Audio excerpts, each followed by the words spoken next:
Hi everyone, good morning, good evening. Today we are going to discuss how we can get to know the IP address and the location.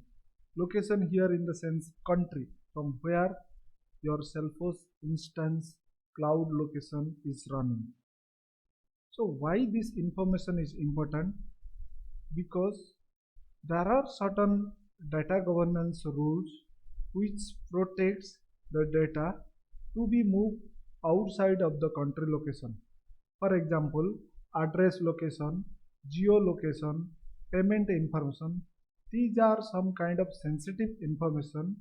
Most of the API restrict them inside their country only, or they may restrict them in a certain IP range or for a particular IP address. If the API call is coming outside of the IP range, outside of the country, outside of a particular IP address, there might be possibility the API will say decline. That means the API will not provide the service for that API request. We all know that Salesforce is running on the cloud platform. That means there is no certainty that the IP address of a Salesforce instance will be static. That means it will not be fixed. It can come from a dynamic IP. But at least we may not know the exact IP, but we can at least hit and trial and get the IP range and the country location where our Salesforce instance is running, and we can provide that information to the API vendors to whitelist those IP address, those country locations, so that the API call when coming from Salesforce will be successful. So here this is all theoretical information I have given why we need this information. Now let's move and see a demo how we can quickly find out the IP address of a Salesforce instance and the location, in the sense the country of a Salesforce instance where the Salesforce server is currently running. Let's start. Okay, now I am in my Salesforce org. What I am supposed to do is I am supposed to execute a piece of code snippet which will give me the Salesforce instance IP address and the location, that means the country from where this Salesforce instance is running. So how we can find that? We can quickly go ahead here, the setting icon, we can click on developer console and open the developer console. For me the developer console is already open. I am going there.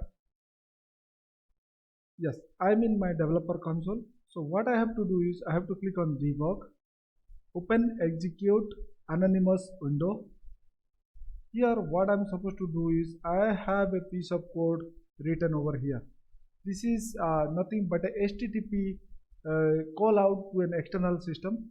The external system is nothing but a Heroku app which I created, which will provide you the Salesforce IP address and the country from where the API call is coming from. So how do you do that? This piece of code I am going to provide you in the description box. Don't worry about this code. Don't try to write it. So just copy this code, go to the anonymous window, paste it over here and try to execute. See, the problem what it is saying is you have not set up the remote site settings. So when you make an external call out, what Salesforce expect, you set the remote sites. That means the external URL which you are going to call, set it in a remote site setting so that Salesforce will confirm that you are not accidentally sending any API calls to any external system. So how do you do that? Copy the URL and go to your setup menu.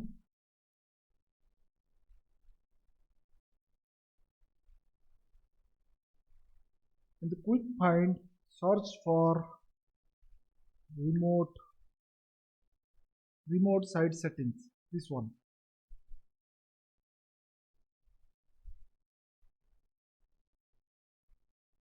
Now once we are in remote site settings, click on new remote site setting,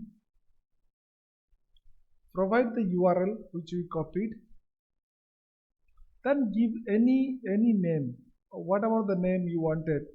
For me, I am just going to copy paste this thing. Name doesn't matter, just provide the URL so that it is whitelisted, and make sure that it is active. This checkbox is checked. Click save. Now my remote site setting is created for this endpoint URL, so that Salesforce will confirm I am not accidentally sending any API callouts to this URL. Okay, this is the base URL. The relative URL will truncate. Okay, no problem. So now go back to our developer console again. Try to run the same piece of code again. If you are getting timeout error, just uh, execute it again. It may sometimes come timeout error, but you can execute the same piece of code again and the timeout will go out. So then what you have to do is you click on debug only, so that we can only see the debug information. You see, this is the information we are getting. Okay, so here one thing we are getting here is the IP address and the location information. We are getting some geolocation as well, latitude and longitude information, but on top of it we are getting this country information. Country is Singapore. So what we got here is two things. One is the IP address, another is the country. These are the two information I was trying to say. Other informations are coming like the time zones and all those things, the city. So but those information may not be helpful, or those information you may ignore for now. For the purpose of this demo, we can only consider on these two information, IP address and the country. So that means this Salesforce instance which I am running right now is on Singapore, and the IP address is 101.53.164.8, right? Let's open some other Salesforce org and try to execute the same piece of code and see what is the IP address and what is the country it's coming from. Okay, now I am in a different Salesforce developer org. It's not the same Salesforce developer org which we are showing before.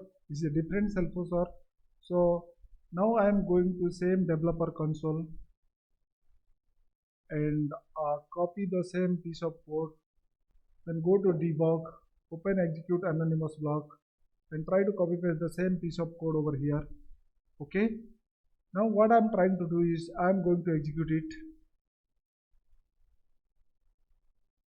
For this org, already the remote site settings is on, so it's not asking you. So if you can see here, the IP address is 13.110.78.8 and the country is US. That means this Salesforce instance is running on US server with IP address this thing. Okay, so this is what I am trying to say. And also time zone, you can say America, Chicago is coming over here. So that means as this particular instance is running on US server, that's why the time zone is coming American time zone. Okay, so this is what I was supposed to show you as part of this demo. So one more other thing I wanted to tell you. So if you copy this particular endpoint URL and go to your browser and just copy paste the same endpoint URL which you are targeting and making a call out. Just put the same URL in your browser window and hit enter. You see you are getting the IP address of your local machine. Local machine means the laptop or desktop, whatever you are using, that the IP address you are able to see on your screen if you are directly running it through the browser window. Okay, in this case, as I am in India, it's showing India, and my other informations are like time zone, Asia, Kolkata, all these things are coming. That means most of the times you get a call from your IT help desk and they may ask you what is your IP address. You used to go to Google and search for your IP address. Instead, if you bookmark this URL, you can hit it and get your IP address instantly. I think that's all I wanted to tell you as part of this demo today. If you have not subscribed to my channel, please subscribe. If you think this video is helpful for others, please share. Thank you so much. Thanks for watching this video. Have a nice day. See you next time.